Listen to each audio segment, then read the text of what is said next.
बुजुर्गों, दोस्तों, नौजवान साथियों, आज का ये धरना मुझे जो उन्वान मुसलमानों के साथ प्रशासन की जानिब से हो रहे तफरीके को प्रशासन तक पहुंचाने के लिए दिया गया है, तो मैं अगर बात मुसलमानों के साथ तफरीके की करूं तो मैं लातूर की कई मिसालें आपके सामने रख सकता हूं। लातूर में कई ऐसी मिसालें दे सकता हूं जहां पर खुलेआम हमको हमारे साथ तफरका नजर आता है। यकीनन पुलिस डिपार्टमेंट हमारे समाज का हिस्सा है। पुलिस डिपार्टमेंट जो सोशल वर्क करते हैं या सियासी वर्क करते हैं, उनका बड़ा भाई होता है। हमारा उनसे कोई बैर नहीं है। ना मुसलमानों के कोई शराब खाने हैं, ना कोई जुआ खाने हैं कि वो जुआ खाने चलाने के लिए हम इनसे बैर रखेंगे, ऐसी कोई बात नहीं है। मुसलमानों के हराम कामों में या हराम कारोबार नहीं है, लिहाजा मुसलमानों के पुलिस के साथ बैर रखने की कोई वजह नहीं बनती। लेकिन मैं आपको बताना चाहता हूं कि हालिया दौर में कई ऐसे वाकयात हैं जहां पर हमने अपनी खुली आंखों से देखा कि किस तरह से पुलिस प्रशासन ने हमारे साथ सौतेला बर्ताव किया। अगर औसा से लातूर को आ रहे एक नौजवान जिसने अपनी फैमिली के साथ टू व्हीलर पर आ रहे थे, तो कुछ गंदी जहानत के लोग उसको कट मारते हैं। उसने जब गाड़ी आहिस्ता चलाने की रिक्वेस्ट करता है तो कहते हैं, गंदी गंदी गालियां देते हैं, कहते हैं कि लांडे तुम बहुत माजले, तुम्हारा धड़ा शिकाव लागेल। उसके बाद पीछे से आने के आकर उसको 100 की स्पीड से टक्कर मारते हैं। उस टक्कर में उस नौजवान की बीवी और 3 साल बच्ची फौत होती है। उसके बावजूद भी उनके ऊपर 304 का केस बुक हुआ था। हमारे मदाखलत के बाद 302 दाखिल हुआ, तो हमारे मदाखलत की क्या जरूरत थी? जब इतनी गंदी जहानत के साथ कोई जुर्म करेगा और मुजरिम के साथ पुलिस नरमी बरतेगी तो हम क्या समझेंगे? उसके बाद अरवी में हमारे एक बुजुर्ग थे जिनका नाम महबूब साहब कुरैशी था। उनका एक आस्ताना बनाया था उन्होंने, और वो आस्ताना इस नियत से बनाया था कि उनके इंतकाल के बाद वो वहां पर दफन होंगे। लेकिन एक शख्स इस भारत में, इस आजाद भारत में अपनी मर्जी के मुताबिक दफन होने तक मजबूर है, तो इसकी जिम्मेदार पुलिस प्रशासन है। अगर पुलिस प्रशासन ने वक्त रहते गैर दस्तूरी मांग करने वालों को खाकी दिखाई होती, अगर पुलिस प्रशासन ने गैर दस्तूरी जिद करने वालों को कार्रवाई की होती या वैसी हरकत करने से रोका होता, तो आज वो बुजुर्ग अपने मर्जी की जगह पर दफन होते। तो इससे मुसलमानों में एक बेचैनी पैदा हुई है कि हम जिसको अपना बड़ा भाई मानते हैं, हम उनके पास अपनी पीड़ा लेकर जाते हैं। अगर वो हमारी पीड़ा नहीं सुनेंगे तो कौन सुनेगा? उसके बाद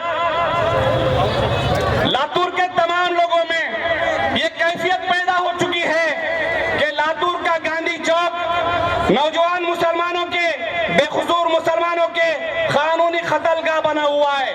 और उसकी मिसालें ही नहीं बल्कि उसका बाज़ाब्ता हमारे पास एफिडेविट भी है। 3 लड़के, 3 नौजवान, यकीनन हम नौजवानों की गलती पर उनकी सराहना नहीं करेंगे, किसी के जुर्म की हम तायीद नहीं करेंगे।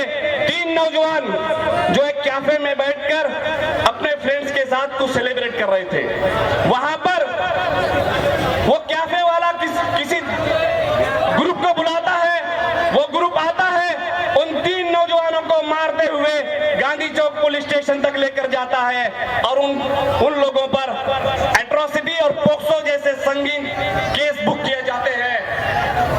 एट्रोसिटी और पोक्सो जैसे संगीन केस बुक किए जाते हैं। वो लड़कियां कहती हैं कि ऐसी कोई घटना नहीं हुई, वो लड़कियां कहती हैं ऐसा कोई वाकया नहीं हुआ, हमें कोई तकरार देने की जरूरत नहीं है, लेकिन उनका तकरार लिया जाता है और केस बुक किया जाता है, वो बच्चों को जेल में भेज दिया जाता है। परसों के दिन वो अर्जदार, वो बच्ची मैजिस्ट्रेट के सामने पेश होकर अपना बयान दर्ज कराती है और मोहतरम एसपी साहब को एक लेटर भेजती है कि ऐसी कोई घटना नहीं हुई, वो लड़कों ने हमारे साथ ऐसा कुछ नहीं किया।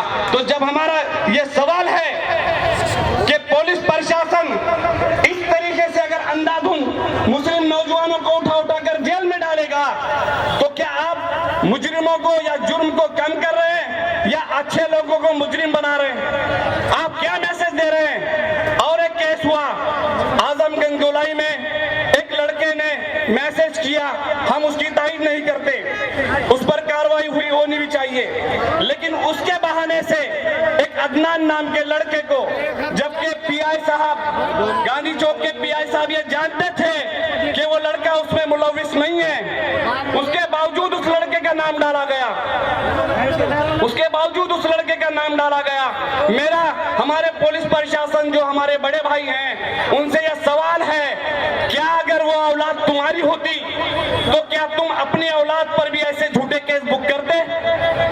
4 दिन की नौकरी है, अगर तुम इस 4 दिन की नौकरी पर ईमानदारी और दयानतदारी से काम करोगे तो तुम्हारी, जब तुम नौकरी पर हो तब भी लोग तुम्हारी इज्जत करेंगे और नौकरी से जाने के बाद भी तुम्हारी इज्जत करेंगे। मेरी पुलिस प्रशासन से यही रिक्वेस्ट है, आप इंट्रोस्पेक्ट करिए, आत्मचिंतन करिए कि आप गलत जा रहे हैं या नहीं जा रहे हैं। आप जरा ये सोचिए कि कल को कोई मेरे बच्चे के साथ ऐसे झूठे केसेस बुक करेगा तो क्या होगा? खुदा ना खास्ता अगर तुम्हारे बच्चों के साथ ऐसा होगा तो क्या होगा?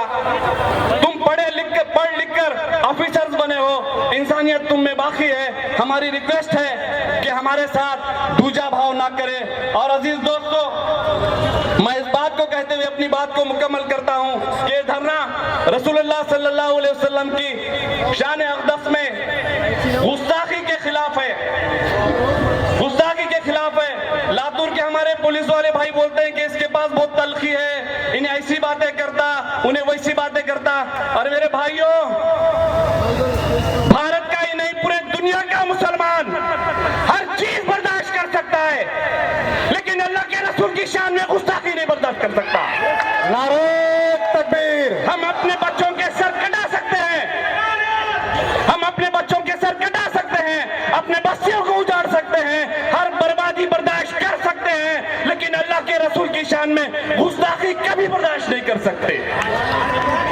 और मेरे इस बयान पर भी एक डिपार्टमेंट के हमारे साहब को ऑब्जेक्शन था कि उन्होंने प्रधानमंत्री को बोलते, मुख्यमंत्री को बोलते। अरे ये हकीकत है, अगर अल्लाह के रसूल की शान में कोई गुस्ताखी करेगा तो प्रधानमंत्री, मुख्यमंत्री हो या पूरे दुनिया का हाकिम हो, उसको हम अपनी जूती की नोक पे रखते हैं। अजीज दोस्तों, तुम्हें पता ही नहीं तुम्हारी ताकत क्या है, तुम्हें पता ही नहीं क्या तुम्हारी ताकत है। किसी के ताज को तुम ही संवार सकते हो। अगर तुम्हारी निगाहों का रुख बदल जाए, अगर तुम्हारी निगाहों का रुख बदल जाए, किसी को तख्त से उतार कर तख्ते पर ला सकते हो। वाखिर दावाना अनिल हम्दुलिल्लाहि रब्बिल आलमीन।